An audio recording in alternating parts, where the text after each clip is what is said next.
ada doa yang disampaikan oleh Nabi itu setiap selesai sholat. Doanya singkat, padat, dan sangat luar biasa isinya. Ya. Itu ada di hadis riwayat Ibnu Majah, nomor hadis 925.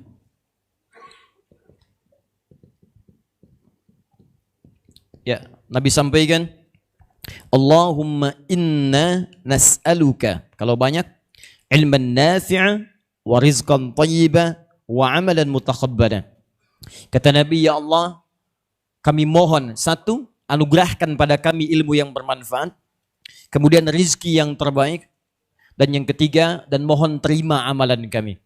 Yang Anda bisa bayangkan gak? Seorang Nabi, Nabi Muhammad itu istimewa, satu-satunya Nabi yang pernah diutus di bumi, yang sebelum wafat itu turun langsung satu surah menjamin surganya.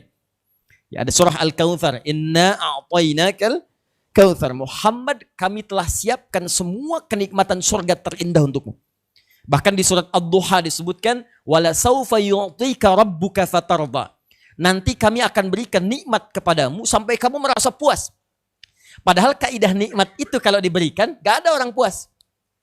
Silakan cek, nikmat itu kalau diberikan kaidahnya, gak ada yang puas, pengen selalu nambah.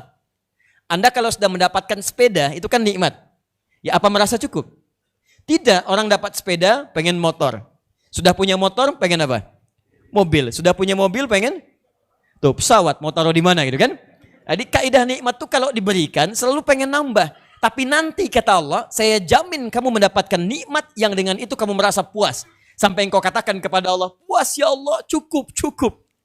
Kaidahnya pengen ditambah, tapi saat di surga kata Allah, kami siapkan surga dengan semua kenikmatan sempurna, dan kami jamin sampai kamu merasa puas. Satu-satunya Nabi yang diutus di bumi, dijamin surganya, sempurna nasabnya, dijamin oleh Allah kemudian kemuliaan hidupnya di 3 alam, dunia, alam kubur sampai dengan akhirat.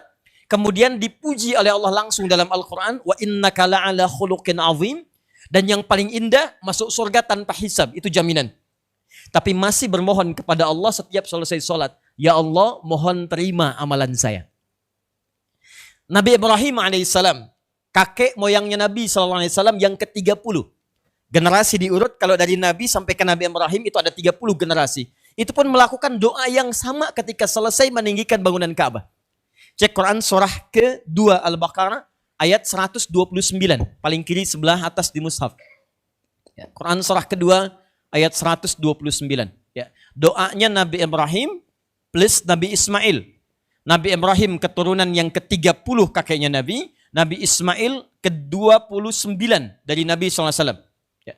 Jadi kalau Anda urutkan, Muhammad SAW bin Abdullah, bin Abdul Muttalib, bin Hashim, bin Abdul Manaf, bin Qusay, bin Murrah, bin Kilab, bin Ka'ab, Ghalib, bin Fikir, bin Malik, bin Nadar, bin Kinana, bin Khuzaimah, bin Mudrika, bin Ilyas, bin Nizar, bin Mudar, bin Ma'ad, bin Adnan, bin Addi, bin Adri, bin Muqawwam, bin Nahur, bin Tarikh, bin Ya'rub, bin Yasub, bin Nabit, bin Ismail alaihissalam, bin Ibrahim alaihissalam. Ulangi. Ada 29 sampai 30 generasi. Nah, itu ditugaskan oleh Allah, ayo kamu tinggikan kembali bangunan Ka'bah. Jadi Ka'bah itu, awas hati-hati ya, bukan dibangun oleh Nabi Ibrahim. Bukan dibangun oleh Nabi Ibrahim. Kira-kira siapa yang bangun Ka'bah? Bukan Nabi Adam. Ka'bah redaksinya, buka Quran surah ketiga Ali Imran ayat 96 sampai 97, itu redaksi Qurannya dibangunkan untuk manusia, bukan manusia yang bangun. Di saat manusia pertama Nabi Adam turun ke bumi, Quran surah kedua ayat 38, itu Ka'bah sudah ada. Ya kata Allah, inna awwala baitin wudi'a linnas. Sungguh rumah pertama yang dibangunkan untuk manusia, bukan manusia yang bangun. Yaitu Ka'bah yang terletak di Mekah.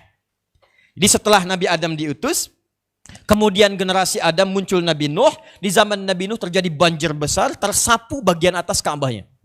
Ya, dihancur bagian atasnya, tersisa pondasinya. Dalam bahasa Arab, pondasi kalau satu disebut dengan qaidah namanya. Ya, kaidah.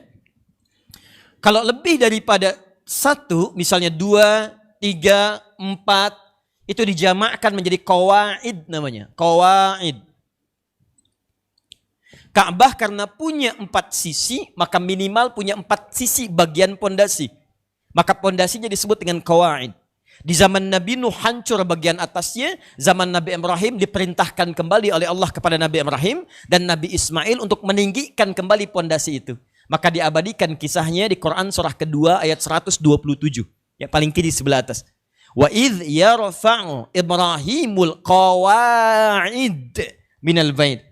Ingatlah ketika Nabi Ibrahim diperintahkan oleh Allah untuk meninggikan kembali pondasi Ka'bah yang sempat hancur zaman Nabi Nuh.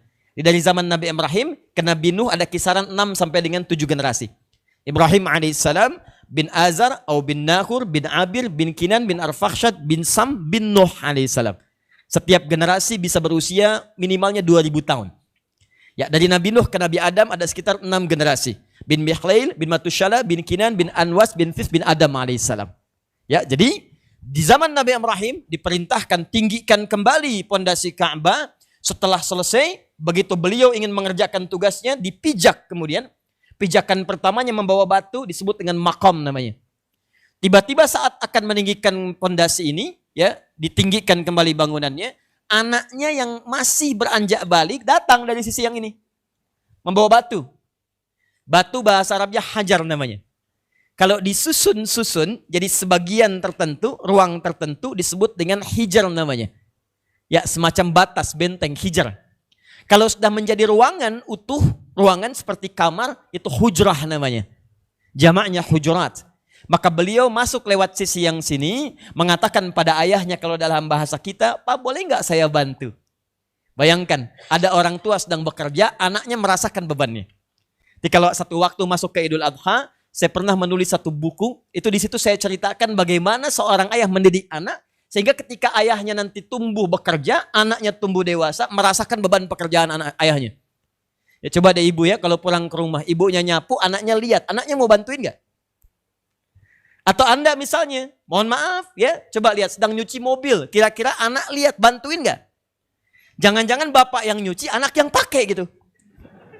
Pak bannya kurang nih, kurang bersih gitu kan? Coba lihat. Ini bagaimana gitu pertanyaannya seorang Nabi Ibrahim, Pak, Bu, Nabi Ibrahim Nabi, kakek moyang Anbiya, statusnya tinggi, gelarnya Khalilullah.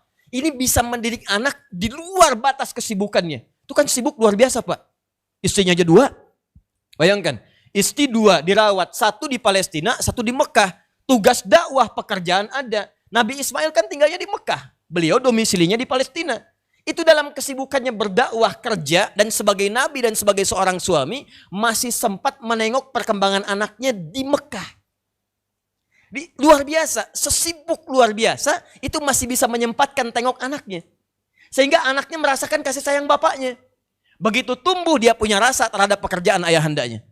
Saya mau tanya pada Anda. Maaf ya, Nabi Ibrahim, Nabi. Gelarnya Khalilullah, dekat dengan Allah. Bapak para Nabi, status masuk surga tanpa hisab, dimuliakan oleh Allah. Bekerja, berdakwah, masih sempat merawat anaknya. Anak punya perhatian pada bapaknya. Anda Nabi bukan, Rasul bukan. Lihat coba ya, maaf Khalilullah juga bukan gelarnya. Surga belum dijamin. Hisab masih menegangkan, amal berantakan. Sesibuk apa Anda sampai tidak punya perhatian kepada anak? Jadi kalau anak Anda kurang punya perasaan kepada Anda saat pulang, jangan disalahkan dulu. Kalau dia belum bergegas membantu Anda saat dibutuhkan, jangan disalahkan dulu. Barangkali perhatian Anda yang kurang kepadanya. Coba istighfar dulu, barangkali ada bagian tertentu dalam episode kehidupan kita yang belum sampai kepadanya. Ya, kembali ke sini. Datang membawa batu, disusun di sini, jadi bagian dari Ka'bah sampai sekarang diabadikan jadi Hijr Ismail. Dengan namanya. Selesai meninggikan bangunan ini, keduanya lantas berdoa. Perhatikan doa pertamanya. Langsung teruskan dulu di Al-Baqarah 127-nya sebelum sampai ke sini. Ini nanti doanya untuk Nabi Muhammad di ayat 127-nya, perhatikan doanya. Wa idh yarfa'u Ibrahimul qawa'ida minal bait wa Ismail, kata Allah, dan pelajarilah, pahamilah ketika Nabi Ibrahim dan putranya selesai meninggikan bangunan Ka'bah, keduanya berdoa di samping Ka'bah. Rabbana taqabbal minna innaka antas sami'ul alim. Ya Allah, mohon terima amalan kami ini karena Engkau pasti Maha mendengar apa yang kami sampaikan, Maha tahu ikhtiar kami dalam mewujudkan amalan ini. Saya mau katakan begini, yang ingin saya sampaikan, fitrah dan sunnah para nabi, itu kalau sudah beramal sekecil apapun, apalagi amalan besar, itu selalu bermohon kepada Allah untuk diterima amalannya. Maka biasakan itu. Nabi aja minta, masa kita yang bukan nabi tidak meminta? Anda selesai baca Quran, berdoa kepada Allah, minta terima amalan. Anda selesai sholat, berdoa kepada Allah, minta terima amalan.